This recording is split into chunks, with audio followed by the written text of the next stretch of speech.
Estúdio 36 está de volta e antes de apresentar o nosso próximo entrevistado, queria fazer o registro aqui de um lançamento literário, Poemas no Ônibus e no Trem. É um livro que traz essas duas iniciativas, são concursos feitos pela Prefeitura de Porto Alegre e que revelam novos talentos. E dentre esses talentos, o lançamento foi na quarta-feira à noite, dentre esses talentos está um colega nosso, que é o Adão Jorge dos Santos, que você verá agora, nosso colega cinegrafista aqui, que teve um dos seus poemas selecionados, se chama Tudo Nessa Vida Passa. E é muito legal porque fala sobre um passageiro que está olhando pela janela do seu ônibus e vê tudo passando, e daqui a pouco ele se dá conta que se ele não prestar atenção, a parada em que ele deve descer é que vai passar. Então esse poema foi selecionado, tem muita gente legal aqui, Bianca Zanini, Antoniel Campos, Alcir Nicolau Pereira, Eduardo Moraes, Anne Arduin, Eric dos Reis, Ana Melo, Germana Conrad, Gabriel Dinebier, Ivanise Mantovani e assim por diante. Então, parabéns ao Adão, nosso colega que foi selecionado no concurso, e a todo mundo que escreveu nesse livro aqui. Vamos mostrar aqui na câmera 1, para que as pessoas possam... Ou na 2, ou nas duas, Poemas no Ônibus e no Trem. Parabéns ao Adão, parabéns a todo mundo que participou. Muito bem, senhor Gustavo Calef, consultor de segurança. Essa hora da noite as pessoas estão em casa, é sexta-feira, nós não queremos aqui, enfim, deixar ninguém assustado, nem em pânico, nem mais paranoico do que nós estamos. Mas existem algumas medidas que a gente pode tomar justamente para viver mais tranquilo. Quais seriam as principais? Onde as pessoas mais negligenciam as normas de segurança? Dá para apontar um ponto mais crítico?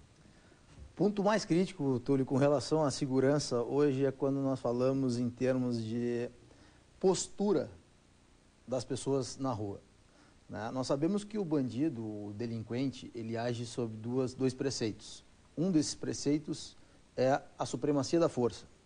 E o segundo preceito é o efeito surpresa.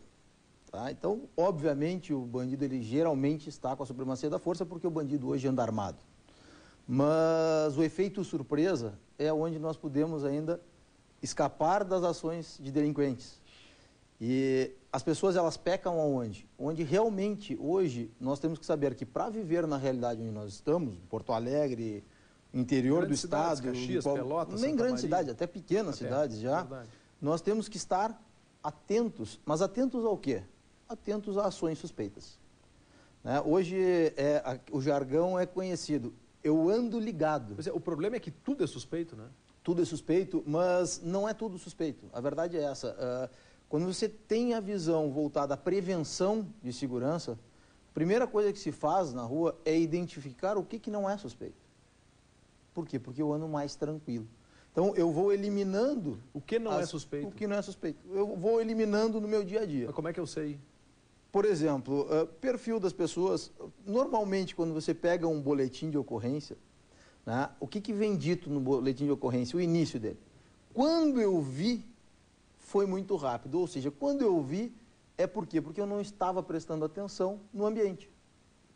Né? O que eu mais prezo hoje é a vida das pessoas. Para prezar a vida das pessoas, o que nós temos que fazer é o seguinte. A preocupação que nós temos é que a pessoa não morra numa ação. Porque hoje o grande problema que nós temos é latrocínio, roubo seguido de morte.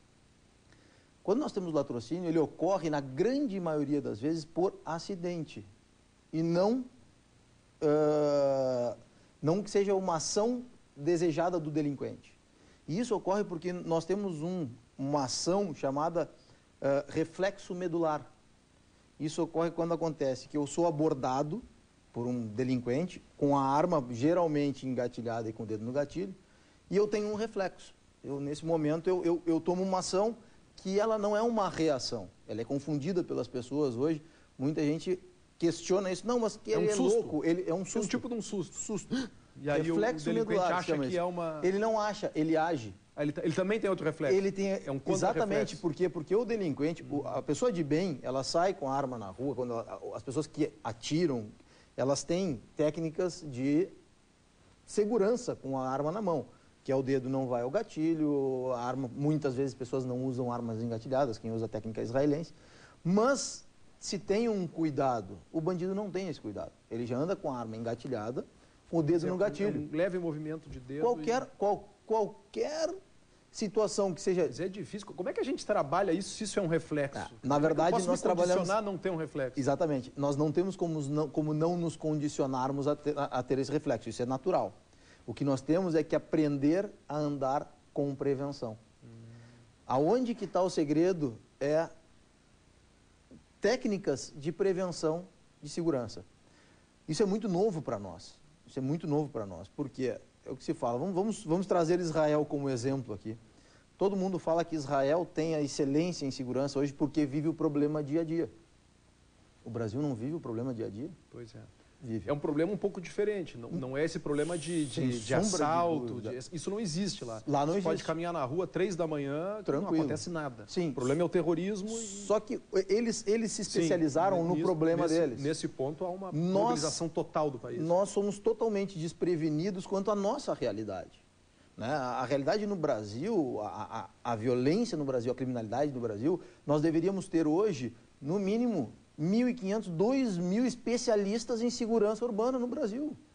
Por quê? Porque isso demanda estudo, isso demanda conhecimento de causa, isso demanda trazer técnicas de outros ambientes e adequar a nossa realidade. Né? Então, aonde que as pessoas podem, primeiro, começar a ter mais segurança? Conscientização. Quer dizer, seria uma espécie, pelo que eu estou entendendo que tu estás dizendo, seria uma espécie de vigilância ostensiva. Quer dizer, é mostrar que eu estou prestando atenção. Aquele negócio, saiu da casa de um amigo de noite, o carro está na casa, já sai no portão assim, ó. Mostra que está olhando. Isso funciona ou não? Isso funciona. Primeiro, isso funciona. Segundo, antes de sair da casa do amigo, olha. A pessoa, ela tende a dizer que ela presta atenção quando entra no carro. Só que quando ela presta atenção? Quando ela botou a chave no carro, ela olha para um lado e olha para o outro. Antes. É tarde. Não tem mais o que fazer. Quer dizer, às vezes está com a mulher, está com um amigo, uma amiga, sai alguém antes. De preferência. Dá uma olhada, como quem diz assim, olha, tô no bico. Vamos considerar esse ambiente que tu criaste agora. Estou saindo de uma residência, se eu estou saindo com duas pessoas adultas, se vai com atenção antecipando a visão. Eu antecipo, se eu desconfio de algo, eu não vou até o carro. E deixa eu fazer uma pergunta bem técnica. Adianta fazer uma postura de quem, por exemplo, está armado, mesmo não está? Negativo. Quer dizer, tu sai já com uma mão, assim, sai olhando assim, ó, com a mão aqui, alguma coisa. Não. Discordo. Não, é uma pergunta, é uma dúvida que eu tenho. Não, é que existem linhas. Na verdade, não existe o correto. Na minha linha de raciocínio, eu não sou a favor desse tipo de ação. Por quê? Porque o bandido, ele nunca age sozinho hoje em dia. Então, se tu estás armado, tu és um com uma arma. Eles normalmente estão em 2, 3. Hoje existem ações muito frequentes de 2 motos com 2 pessoas. Ou seja, são 4 pessoas. Então é provável que eles venham ainda para roubar a tua arma. Entendeu? Uma arma que tu não tens. É pior. Né? Então... Gustavo, o assunto é interminável. Nós demos aqui assim, uma pincelada rápida, mas acho importante que a gente consiga falar sobre isso de uma forma assim, fria, racional, né? Tentando, claro. Enfim, passar alguma informação para todo mundo que nos assiste agora. Queria agradecer muito a tua presença aqui no Estúdio 36. O Gustavo Calef é administrador de empresa e consultor de segurança. Trabalha há mais de 15 anos nessa área, foi treinado em Israel, enfim, tem... O que está escrito aqui também? Tem curso que não acaba mais. Então tá, sabe das coisas. Achamos que sabemos. É isso aí. Sorte, sucesso, bom fim de semana, obrigado pela entrevista. Muito obrigado. A gente vai para o intervalo e na volta, a Ópera dos Mendigos. Até já.